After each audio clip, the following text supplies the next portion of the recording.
Back on the show is Randy Brown. He's going to be taking on Mickey Gall coming up here at UFC 217 on November 4th. Randy, what's going on? How are you?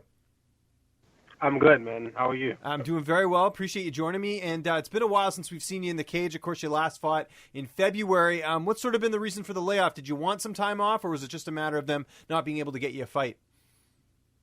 A little bit of both, I needed time. I've been fighting back-to-back for a long time, pretty much since I made my pro debut back in 2014. I've been fighting every 2 months or so.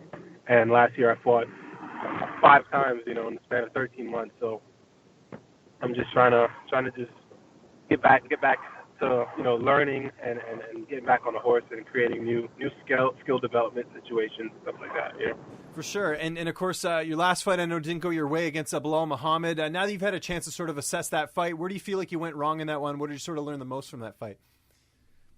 From that fight, I had a last-minute change, and I definitely overlooked him. Way too much. And, I'm young in the game, and sometimes you make mistakes like that, and it costed me. I overlooked him a lot. And even during the fight, I feel like I didn't take him seriously enough, and I was just looking for one big shot, and I'm like, hey, I'm going to get it. By the time you look, the clock's running down, and you can't play with your food, you got to do what you got to do when you go in there. For sure. And, of course, you're fighting on this huge UFC 217 card. The main event is going to be Michael Bisping and George St. Pierre. And it's also in New York, which is where you're from. How excited were you when you found out you'd be on this card? Oh, I was super excited, man. I was super excited about that, and I cannot wait. It's going to be awesome. Can't wait. And you've got a pretty big name here in Mickey Gall, just with the fact that, Gall was, on looking for a fight just like yourself. Did you know much about Mickey Gall before you took this fight, or did you have to sort of look him up after? I knew Mickey Gall. Me and Mickey, we actually trained together. We were actually, friends in the past. I knew of him, And how do you feel like you match up against him in this fight? How do you think? Well, I wanted to get your thoughts. I think it's a good matchup just with the fact that, you've definitely got some experience on him. You've got the, 11 fights. He's only got 4. He's got the undefeated record, but looking at your skill set, you've looked good in a lot of fights, and you're finishing a lot of your fights too. So I think that sort of plays well into this matchup. But I wanted to get your thoughts. I think it's a good fight for me, man. He's tough.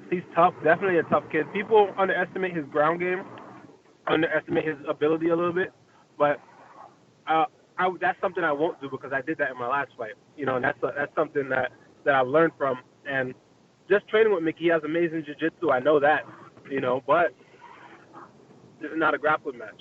This is a fight.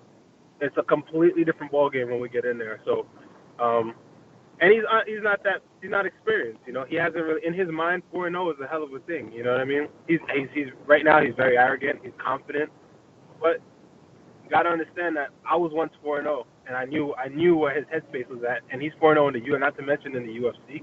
Oh God, so he thinks he's on top of the world right now, but I don't think realistically he's in a place where it's even possible for him to win. You know what I mean? Right now, maybe his mindset is probably good, but skill-wise, and when he gets in there and he feels things not going his way, he'll break.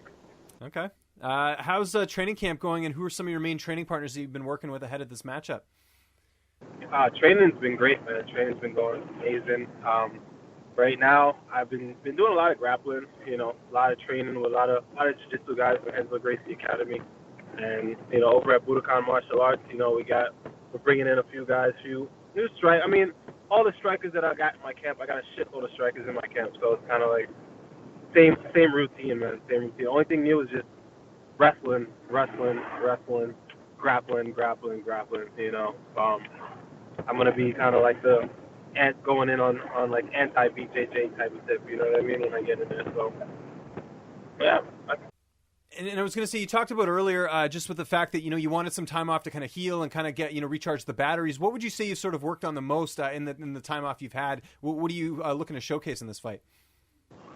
I'm trying to showcase me being as complete as possible. Trying to showcase me being a complete mixed martial artist, A lot of times people tend to brand me.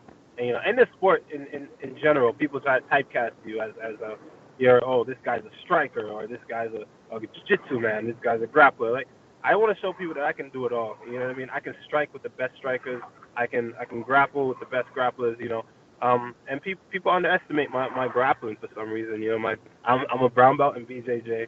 And I have good grappling. I have great stand-up, and some of the things I didn't show in my last fight. But hey, we'll see. We'll see this fight what comes out.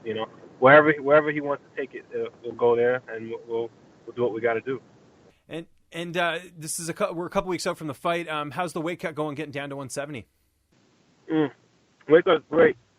I'm eating acai bowl right now. You know what I mean? I'm chilling, man. I'm near weight. Weight cut's not a problem. I'm strong. My cardio's on point. I'm ready to go, man. I'm ready to go in there and humble this kid. And how do you see this fight ending on November 4th? Finish. Definitely finish. You mentioned, obviously you're coming back and fighting on this huge card. Do you sort of have it planned out when you want to fight after this? I mean, if you go out there and get a finish and come out unscathed, when are you looking to get back in there? Right now, I made this mistake before of looking past people. My last fight, I definitely looked past Bilal, and he was a lot better than I gave him credit for, and I feel like that costed me. So this fight, nothing else matters right now except for Mickey Gall, and I'm gonna go in there and I'm gonna put him on his ass. That's the plan. I'm focused on him, and then when the time comes afterwards, we'll deal with whoever comes across the table at that point.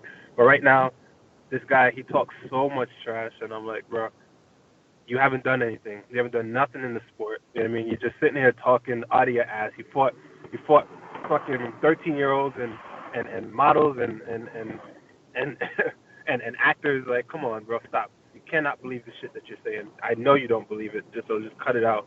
And I need to focus on him. We're gonna fight. And I want to just humble this kid. I'm focused on him, and I need to humble him.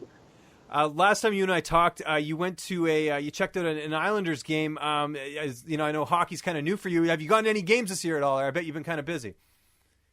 This year I've been just grinding, man. I just been in the dungeon, kind of just focused on me. Took some time to focus on me. I stayed away from a lot of the excess stuff. You know what I mean? I learned a lot after I lost. I learned a lot about people. I learned a lot about fans. I learned a lot about just the sport in general. That's all a big part of it. So.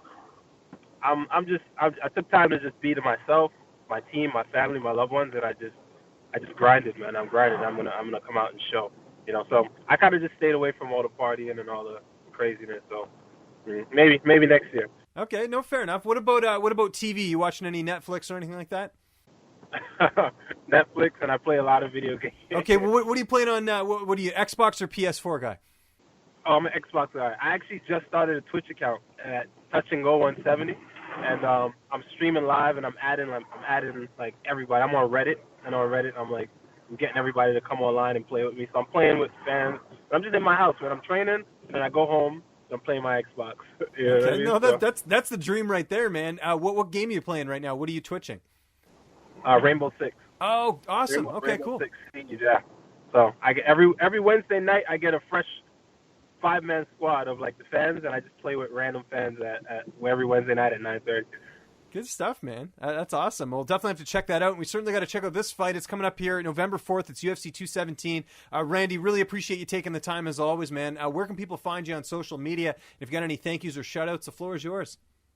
You can find me on social media at Touch and Go, Touch, letter NGO _. And if you want to watch me on Twitch or play with me on Xbox, my gamer tag is Touch. You spell Touch with a 0 instead of an O, and Ngo, the Ngo. That's it. Touch and Go. So that's it. Shout out to my coaches. Shout out to my team, and my girl. She's always supporting me. So that's it. Ready to rock.